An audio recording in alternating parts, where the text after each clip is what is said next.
Hi everyone, Lindsay Moellenberndt here, your host of the Why Arizona podcast season 3. On today's episode, I have Latasha Causey. She's a corporate community leader who's really focused on corporate social responsibility and how to get further involved philanthropically in the Arizona business community. So if you're a business professional looking to get further engaged, or if you want to get the rest of your office involved, she is going to share a little bit more as far as what you should be doing.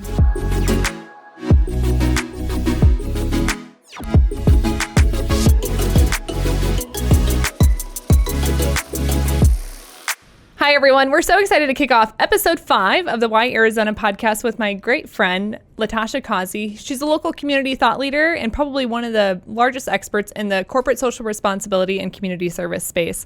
So thank you, Latasha, for joining me today. Thank you so much for having me. I think it's just great if you could share maybe a little bit more about who you are and your background and kind of how you got to where you are in your career. Sure, absolutely. So I'm actually a Phoenix native, which is very rare, but grew up in the West Valley of Phoenix. My parents actually still live in the same house that I was born and raised in. And so I actually started my career at 16 years old. I was in this program, went to Trevor Brown High School, and I was in this program through DECA and was able to work at Charles Schwab. There were 5 students that were selected. 4 students were going to go and be stockbrokers, and I knew for sure I did not want to do that because of the whole math thing, you know. But there was one person that was going to do people services. I had no idea what people services was, but I'm like, yes, I will sign up for that. And so that's actually how I started my career in human resources. Started out as an admin, and Schwab was a phenomenal company, able to work there all through high school and then through college as well. And you started as an admin and then led into recruiting and all various avenues of human resources. And so I worked there for quite some time. And then up until recently, I spent the last 12 years at an amazing organization, USAA, handling a variety of things, started in the HR side. But ultimately, the position I was in when I left was handling all the philanthropic efforts. So, and that's how we initially met. Yeah. So we met during your time at USAA, which they're a very philanthropic organization, and Absolutely. it was really funny. Once I met you, then I felt like I saw you at almost every single community event. So maybe if you could share a little bit more about, obviously there's a corporate social corporate social responsibility aspect to every business here in town, but even for you personally, how did you pick what organizations you wanted to get involved with? Yeah, well, for me, to be really honest, in the beginning, it was a part of my job at USA. I was at a time I had I have 2 boys, and when I started that job, one of them was brand new, the other one was very young, and part of my job was to do volunteer efforts, give money, and all of those types of things, and so I had to go, if you will. But what you find is that when you have to go, you become passionate about certain things. And so for me, it was a matter of things that are important to me. So, things like homelessness, things like education is a huge part of who I am and why I am who I am today. And just giving back to my local community, but I also needed to do it with my family. So I started taking the boys very young, going to volunteer. Honestly, in my mind, I thought that corporate responsibility meant that you had to give money. And I didn't think, as you're growing in your career, I want to keep all of my money and, do things for me. But I didn't realize it's actually not really about money at all. It's more about volunteerism, giving your time and advocating for things that you truly believe in. So for you, and maybe if you could share with the other leaders in the local community, if they haven't done this before, how do you get started? Who do you reach out to? Who are some of those resources? Yeah, you'll be surprised as business leaders in the community utilizing your network, the people that are close to you. You find something that you're passionate in. Say it's, as I mentioned, for me, it's education. So one of the organizations that I'm on the board of is Teach for America. I went around and said, hey, these are things that are important to me, education being one, and having access to education. And so I just talked to people and said, well, what are some of the organizations that are doing that? And that's how you get involved. And then you call a nonprofit and say, hey, I'm willing to give my time or dollar to your organization, or I want to learn more. You'd be really surprised how quickly they respond. And they want, even if you don't give your time, they want to tell you more about the great work that they're doing. So it's very easy. It's just mentioning it. There's so many nonprofits though in our community.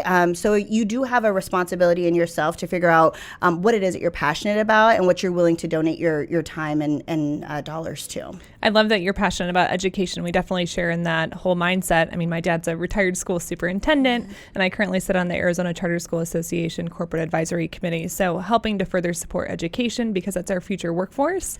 I think that's great, especially in the HR space when we're looking to attract, right, the top talent coming out of K-12 education as well as coming out of the local universities. If you can kind of reach into that market, I think it's a good way to pay it forward in the local business community. Absolutely. So as far as, you work with education groups, you've worked with Valley of the Sun United Way.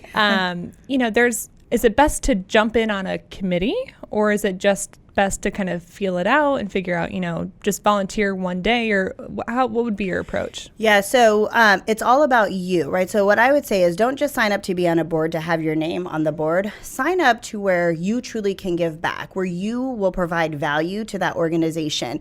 And also checking with them to figure out, what do you need, right? Do you need someone that's going to come in and raise funds for you? Well, if you're not that person, you're probably not the right person to be engaged or involved. But if you need someone to get in and maybe paint or do something with, to get your hands dirty, and you have time and you can commit to doing that, then do that, right? So you have to figure out what it is that you're passionate about and that you can give back to that individual organization, and ask questions. I always say ask as many questions as you can before you sign up. So I never say, take my advice because I'm on so many boards and I co-chair so many things.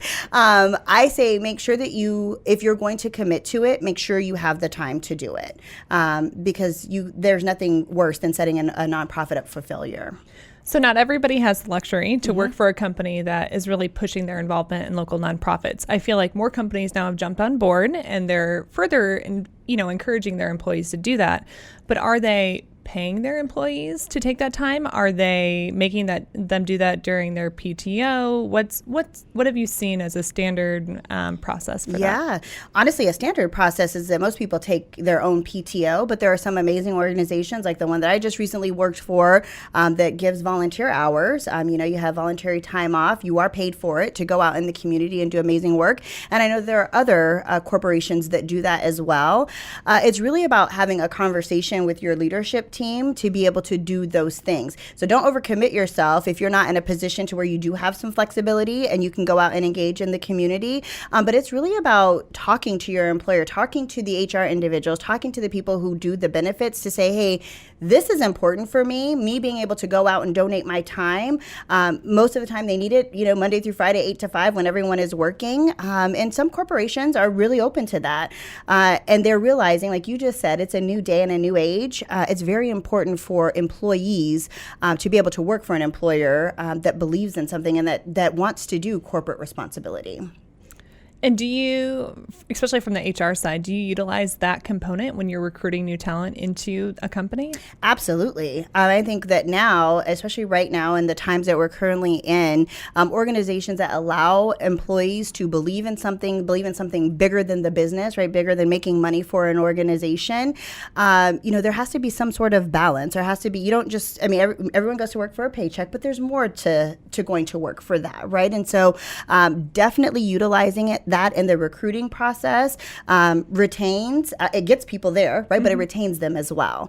And so, yes, it is definitely a huge, so if there are any corporations out there that have the opportunity to give time off, paid time off to individuals, they should be advertising that everywhere because people need it. And I usually don't use this, but especially our young population, those recent college grads, things like that. You see so many influencers, if you will, and social and all those types of things that really want to stand behind something and they want to work for a place that will support them in doing that.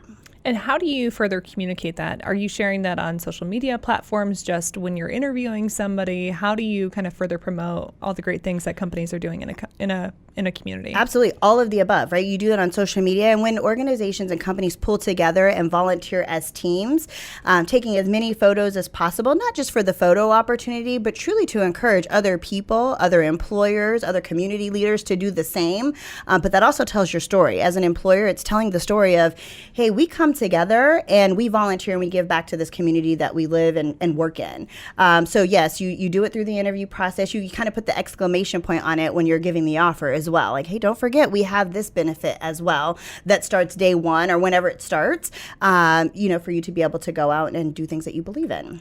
So as you look to take a group of people from an organization, how many people is ideal to take? Like, is there such a thing as too many or too little? Yeah, definitely. I definitely think there's, too many and too little. So, some examples, organizations like the Tillman Foundation, right? They have the Pats Run. And they need individuals to go and run water stations. Well, at those water stations, you need at least 50 to, 75 people there. Okay, that's a lot of people that you need as an organization. But then when you think about going to paint a small house or redo a library, well, the library could probably only hold 15 to 20 people, right? Mm-hmm. So you really have to work with the organization, because what you don't want is you don't want too many people there and then the individuals have a bad experience and they're not able to truly give back and donate their time and they're just there. But you also don't want to be in a situation where you're putting a burden on the nonprofit either. And so it's really just about communicating and asking those individuals, how many people do you need? Mm-hmm. And, what will these individuals be doing and how much time as well? So you have to, the nonprofits will set very clear expectations for you. In this 4-hour time frame, we need this many people and this is what we need done. So you mentioned the Pat Tillman Run, which takes place over the weekend. So what was the level of engagement on that? Was it harder to find individuals to actually show up on a weekend event versus one during the week? No, and I think it's because we also allowed individuals to bring family members, right? So it is a lot harder if people have children that they want to bring with them. And I'm not talking about babies, right? I'm talking about children that can actually engage and help out as well. They got to serve water too. But if there are, if you can do it as a family and if their spouses can come, things like that, or their significant others, they actually like to do that, and they don't like to, if you will, have to think about, okay, where am I going to go volunteer? Well, actually, my employer is doing that for me, and so I'm going to take the whole family. So it's actually a little bit easier. I do think that you do find during work time and things like that, people will find a little bit more on the excuse side of like, well, I have too much work to do, so I can't get away, or time, right? So if it's closer to the end of the day, perhaps you have, obligations, right? Whatever you have to do when you get off of work, you might not necessarily want to do that on a weekday. It becomes a little bit more burdensome. And so, again, I think it's a fine balance to figure out, the individual, what they'd like to do and when they'd like to do it. But the weekends have never been a problem. So certainly a lot of the nonprofits, they like to get everything as organized as possible, especially for big groups that are coming in, because they're incredibly grateful for that opportunity. So from the employer side, when you are taking a group in, how can you make that experience better for just your employees? Absolutely. The first thing you have to do is just making sure that you know what your employees are going to be doing, right? And so traditionally, if you have a corporate responsibility person or a volunteer coordinator or someone like that in your team, I always suggest going to the nonprofit first to take a tour to figure out, okay, what is it that these 50 people, these 20 people are going to be doing? What's the environment? Because also what you don't want is you don't want them to come showing up in a certain dress that they shouldn't be in, or it's going to be really hot and you didn't tell them that, or they're going to be outside and they're not prepared for that. And you want to make sure that you have water and all of the necessities. And what you don't want is to ask the nonprofit to do those things. So you as a corporation, as a company, you are responsible for those and making sure that your employees have a great experience.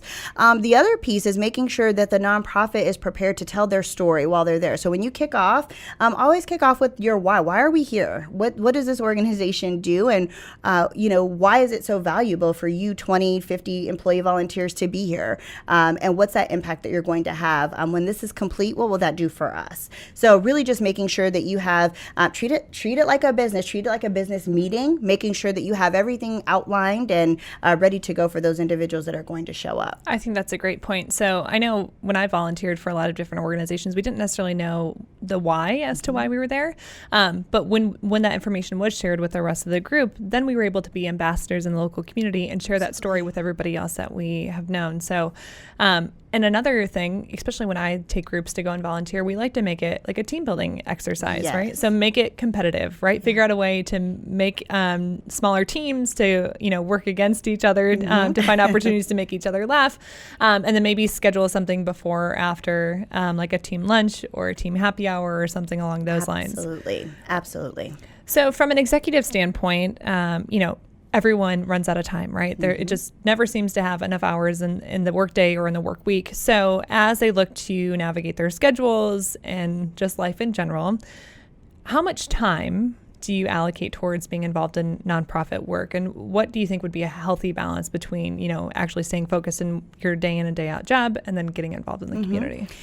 Well, it depends on what your day in and day out job is, right? And what that means. I don't think any of us traditionally work 40 hours in a week, right? We all work much more than that in the office or out of the office. But what you have to do is you have to coordinate that and you have to prioritize, right? Your priority is to make sure that your job is done. One of the things I always have told employees is, hey, you got to make sure that your day job is done in order for you to be able to go out and do the good work in your community.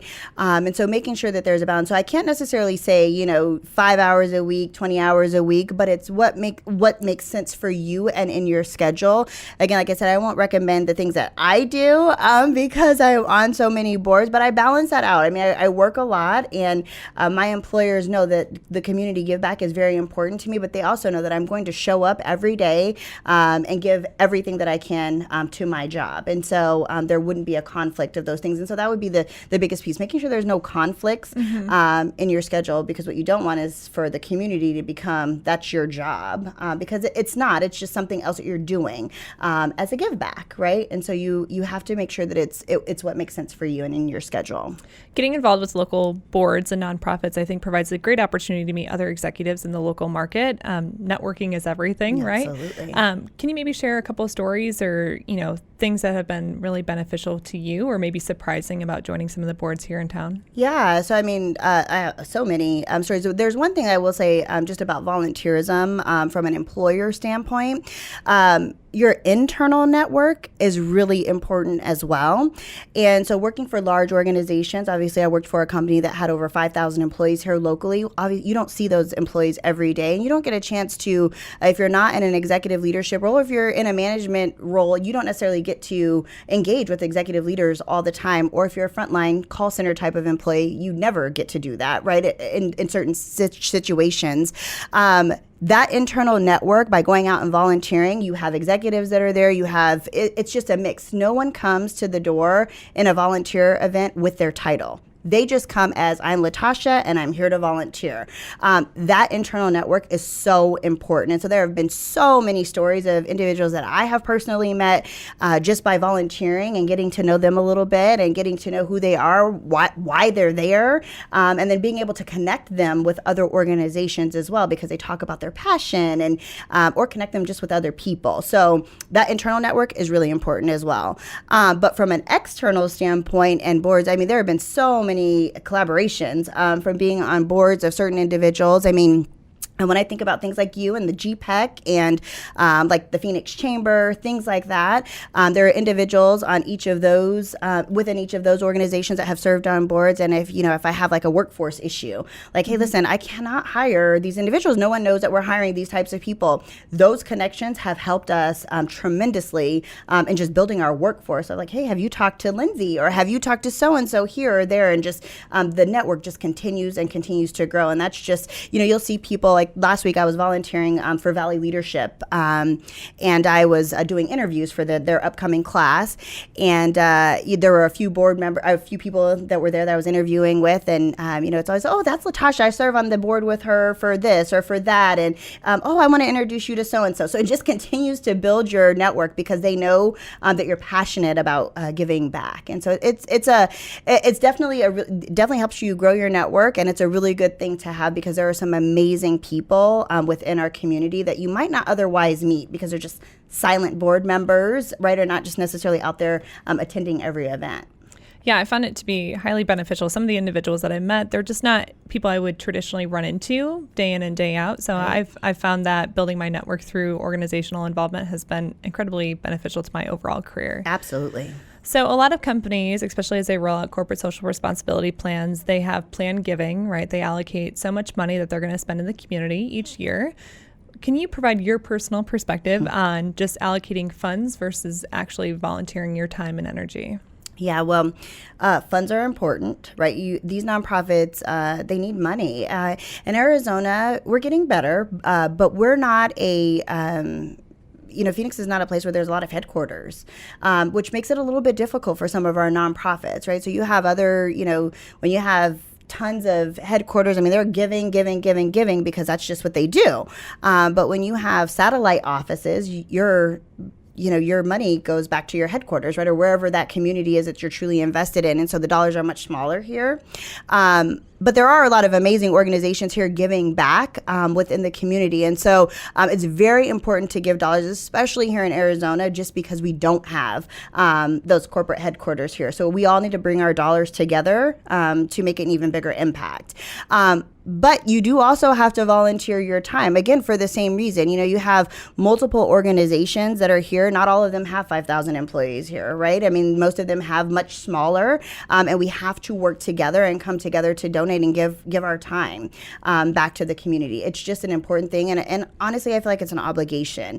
In order for us to continue, for our community to continue to grow and to continue to evolve, we have all of these working people here that are fully capable.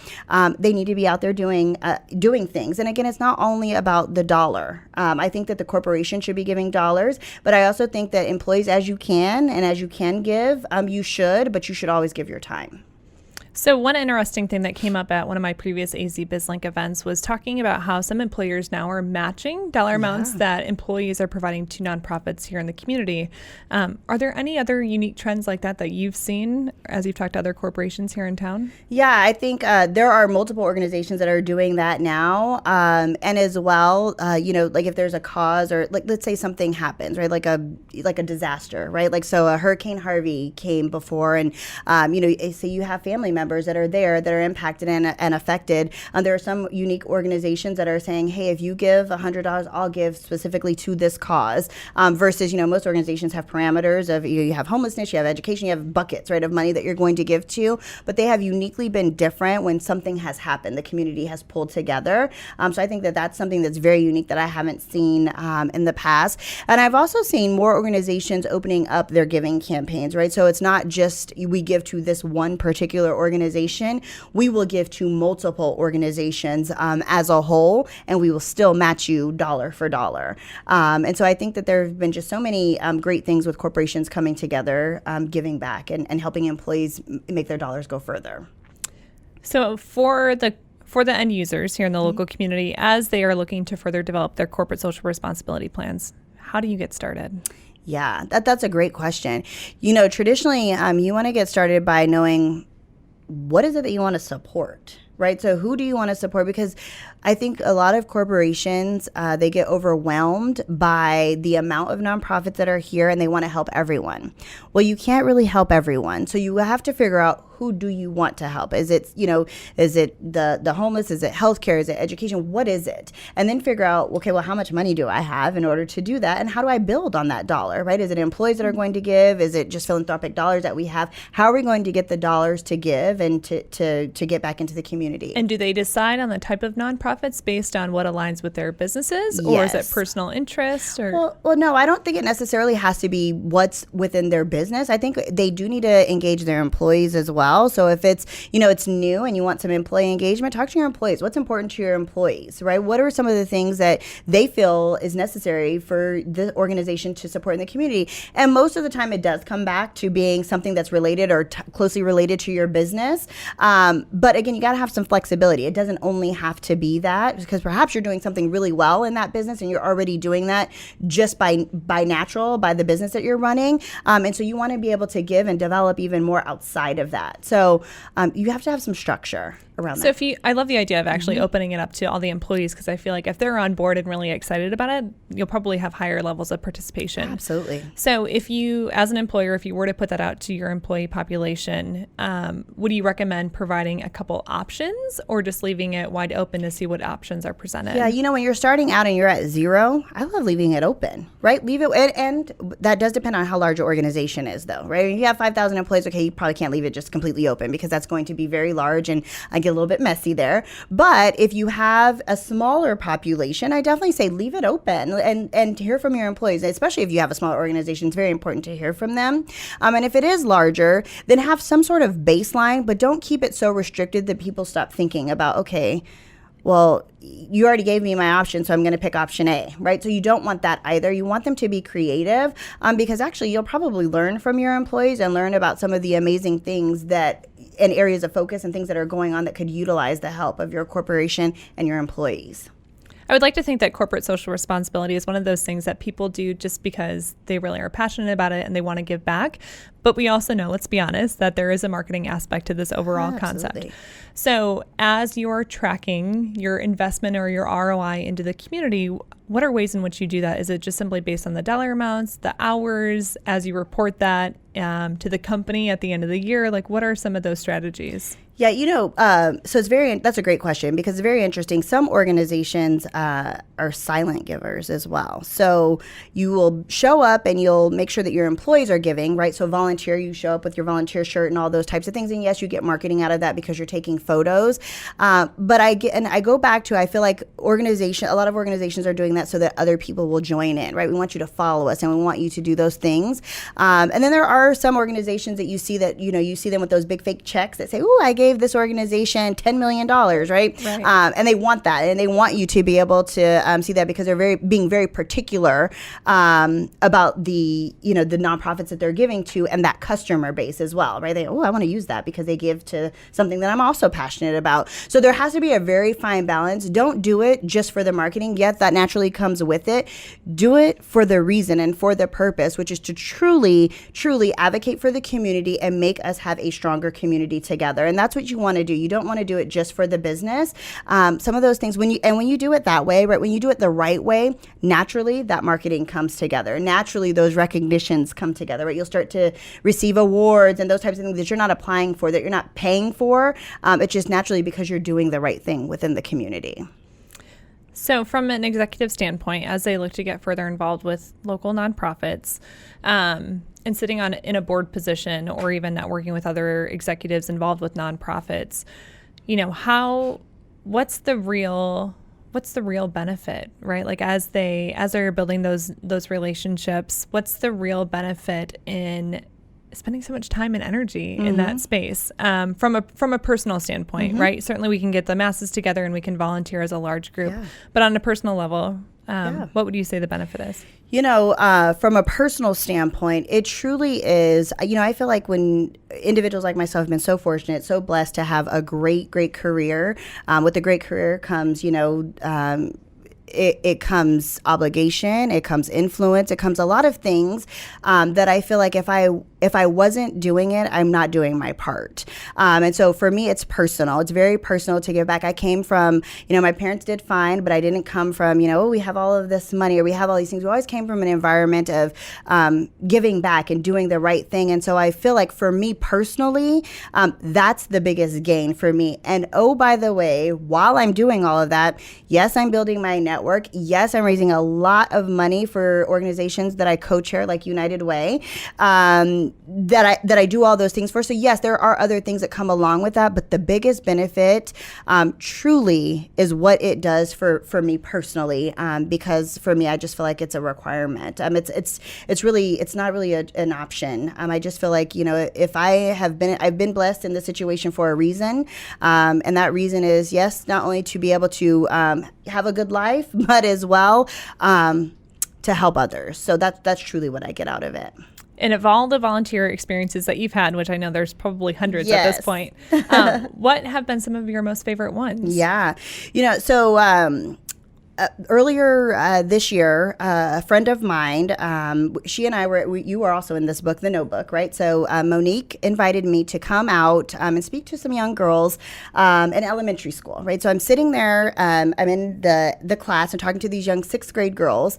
And I have for the past 3 years, been the co-chair of Women United for the Valley of the Sun United Way. And one of our biggest areas of focus is breakfast in the classroom and weekend hunger backpacks, right? Giving food to kids who need it, right? So I'm sitting in this class, and I'm talking to this girl. I'm there just as Latasha, right? Like a Latasha from the community. They have no clue that I'm have anything to do with United Way. So this girl, she comes and she's telling me all these great things about her life and her day and all of this stuff. And she's like, "Oh my God, I have to tell you about this program." I'm like, "Oh, what is it?" She's like, "Well, there's this program that we've had for the last 3 years, and I come to school every day, and I don't have to worry about what I'm going to eat, and I also don't have to worry about the weekend, right?" And so she's like, because I have to take care of my younger siblings. I have to get them ready every day. And she said, the one thing that I don't have to do is worry about food. So whoever made up that program, I love them. And so I'm sitting there like, please don't cry, Latasha. Do not cry. Do not cry. Do not. But it was just a exclamation point and a solid of, this is why you're doing what you do. I never told her, hey, I'm associated with that organization that does that and that has been doing that for you and your school. But just those random things of like, this is why you do what you do every day, because there's kids like her who need that, who need food every day and who don't need to worry about it. She doesn't have a parent that's home when she leaves in the morning, nor when she comes home in the evening, nor really over the weekends because they work. And so she has the food that she needs. And I know that those dollars are going right back to that school. So, I mean, for me, and that was just so recent. And I'm like, oh my God, I'm not a crier, but I was like, oh God, I got to keep it together because this little girl is just confirming why I do what I do. Yeah, so. I'm sure that makes you feel so great. Yeah. Oh, I love that story. So another element, right, getting involved in nonprofits, there's a lot of charity dinners, golf tournaments, all of that kind of stuff. How can you make it a win-win, right? Volunteering at the events or purchasing a table. How can you get the best ROI from that experience? From a business standpoint from or personally? A business standpoint. You know, there's a few things. One of the things I started doing the last few years, all these, events that we go to, we sponsor all these tables, is I start to bring other people that I want to do business with. So it has two elements to it, right? You see the things that we as an organization are involved in and that I'm involved in personally.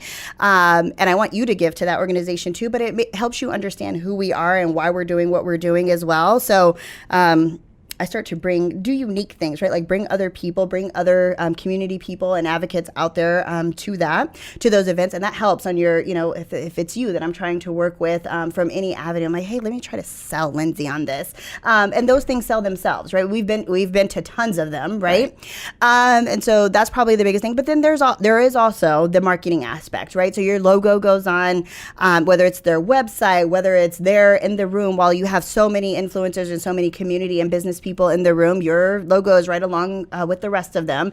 And then people start to look you up and see, oh, what does that organization do? And why are they involved? So there are also those aspects to it. And then again, that going back to that network, right? Building the network for you and for your organization. You bet. So a lot of the tables that I've hosted in the past, I do have a more strategic approach. For those of you that have sat at some of my tables, you probably didn't know this, but even so, speaking about the Valley of the Sun United Way, Women's United Luncheon, for that event specifically, I invited all the powerhouse women in the local community to join me at that table. Another fun fact, too, is that you can get individuals to help create a table. Absolutely. So a lot of people don't necessarily know that. So if you don't have the funds to purchase a full table, always ask, right? Yes. Ask to purchase a half table, or if you can purchase individual tables.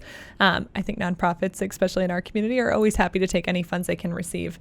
So for that one, I invited other females from the local market. It was an awesome excuse to get all of us together. We had a great time.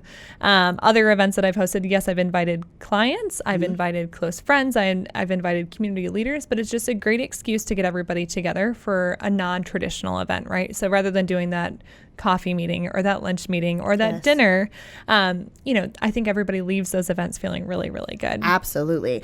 And thank you for being a part of Women United, because I roped you right into being on the committee this year. So I'm so grateful for you and those powerhouse women that you did have in the room, because I have heard from some of them to say, oh, how can I get more involved? And that's the point, right? Is, how do you get other people more involved? So I love you and all of your strategic approaches to your tabled events. The secret's out now. Yes. So you're just a phenomenal individual here in the community. And so I would just like to know a little bit more about, when you have time in all of your free time that you probably don't have. What do you like to do here in the community? I mean, Arizona has so much great stuff to offer. So how do you spend the free time that you do have? Yeah, well, so I mentioned this earlier, but I do have I have two boys. So 8 and 12. Our oldest plays club baseball, so most of my time is spent there. But then when it's not spent there, my husband and I, we love to go out to dine, right? We love to go out to eat. I mean, one of my favorites is Chelsea's Kitchen. I can go there any anytime, any day, whatever. Same here. Yeah, I love that patio. Me too. And I mean, there's other things I love at Chelsea's too. But I do love Chelsea's Kitchen. But we do love to just kind of go out and engage in the community and eat at local restaurants. I'm a huge local person. So, any local restaurants, the little hole in the walls are the best. Those types of things are just things that I love to do with my family. My husband and I, we just love to do that. So, really neat. Yeah. Well, thank you, Latasha, for joining me on the show today. It's always great to hear your insight and your expertise on corporate social responsibility and how individuals can get more involved on a personal and professional level. So thank you again. Thank you. Thanks for having me, Lindsay. Absolutely.